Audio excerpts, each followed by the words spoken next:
Halo sahabatku yang dikasihi di dalam Tuhan. Jumpa lagi bersama saya John Sung, Jesus my Savior. Sahabatku yang dikasihi di dalam Tuhan, di video kali ini saya ingin berbicara mengenai kecanduan hal buruk. Saya menjumpai banyak orang yang mengalami kecanduan, baik kecanduan alkohol, kecanduan obat-obatan, dan kecanduan hal lainnya.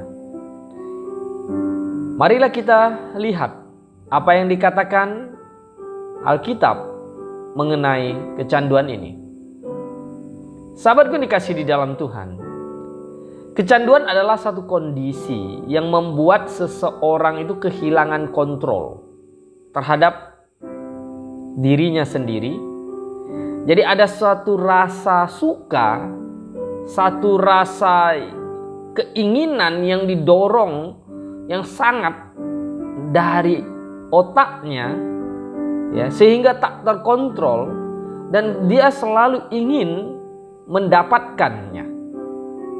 Karena ketika dia mendapatkannya, dia merasa akan senang, sehingga dia melakukan itu terus-menerus, sehingga menjadi sebuah kebiasaan, terbentuk, dikendalikan, sehingga disebutlah namanya kecanduan. Sahabatku dikasih di dalam Tuhan, firman Tuhan berkata dalam 1 Korintus pasal 6 ayat 12, segala sesuatu halal bagiku, tetapi bukan semuanya berguna. Segala sesuatu halal bagiku, ya, tetapi aku tidak membiarkan diriku diperhamba oleh suatu apapun.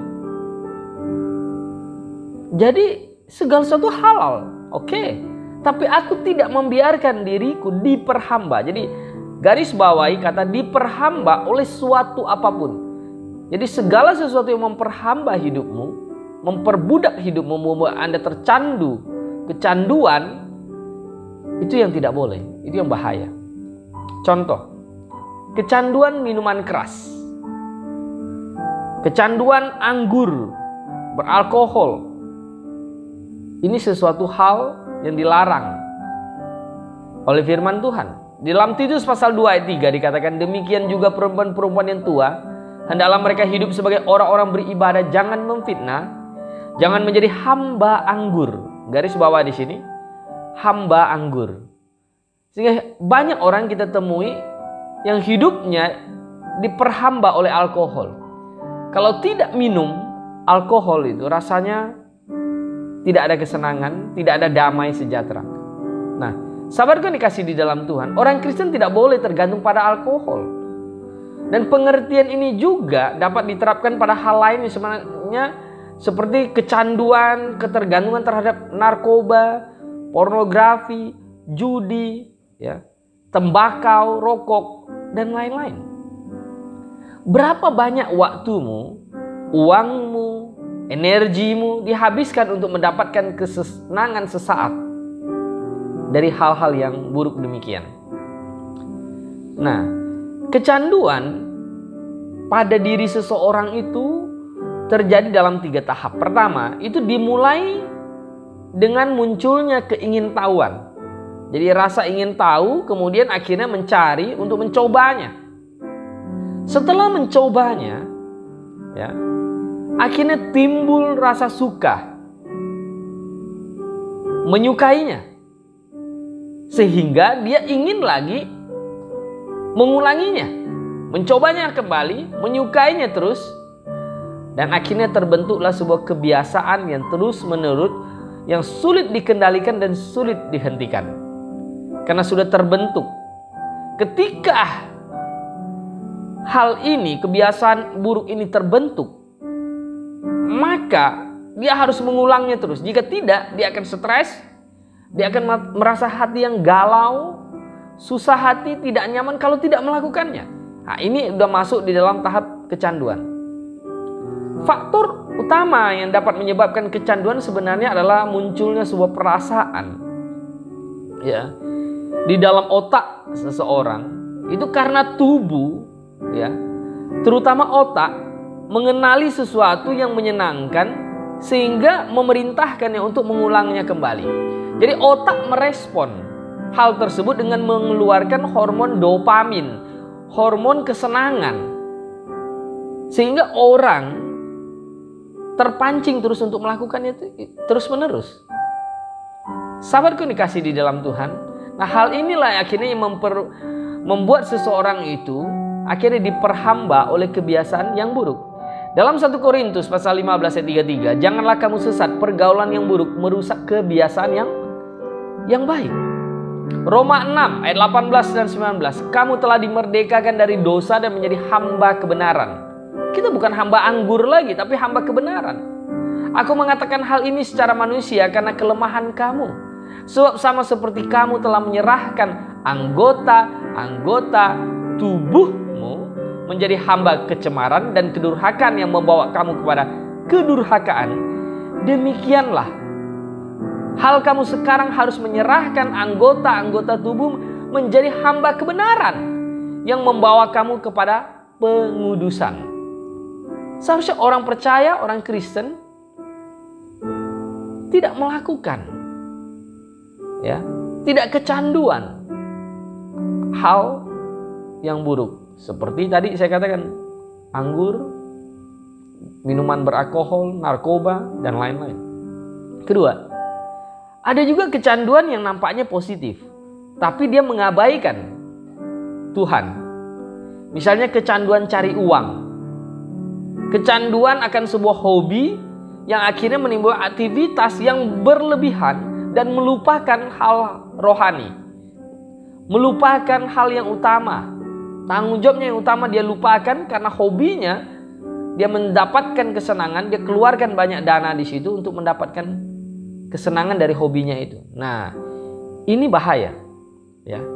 Jadi ini sudah berbicara mengenai sebuah obsesi untuk mencari kesenangan pada hal lain dan melupakan tanggung jawab utamanya, yaitu mengasihi Tuhan.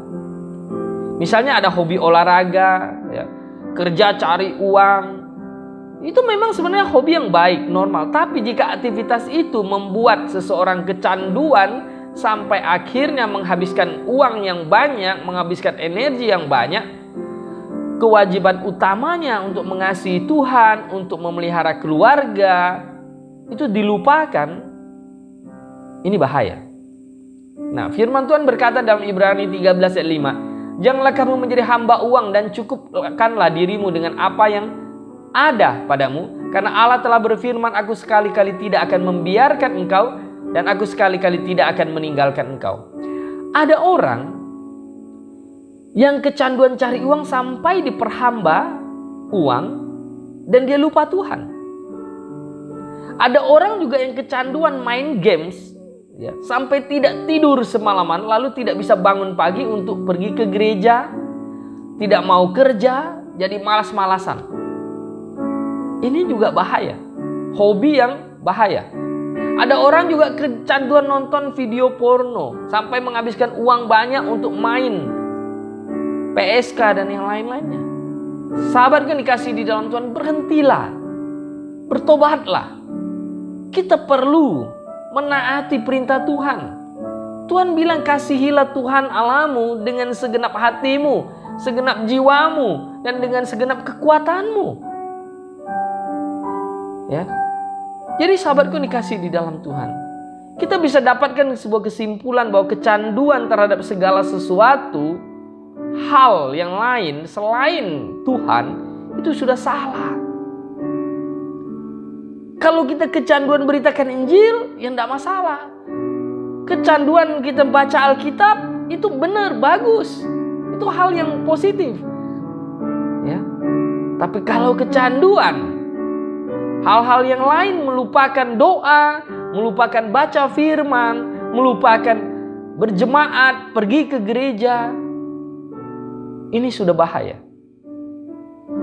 Saya menyadari setiap orang punya hobi, punya kesenangan tertentu, untuk melepas penatnya dalam aktivitas setiap minggu bekerja. Kita bisa bermain futsal, main badminton, main game, dalam koridor waktunya seminggu 1 kali misalnya, itu sah dan wajar.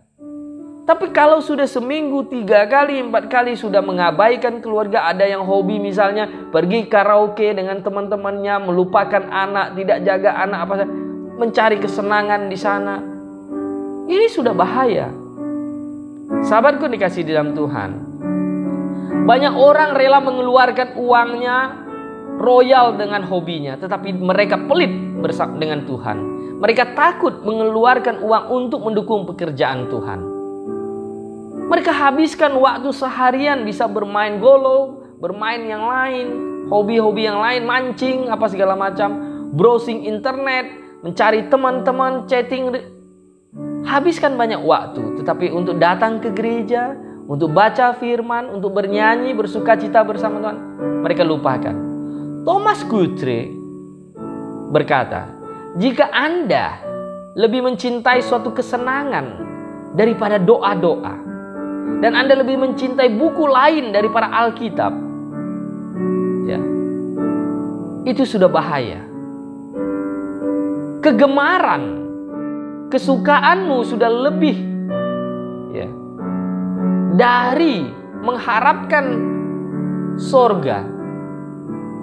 Anda lebih tertarik kepada hal dunia.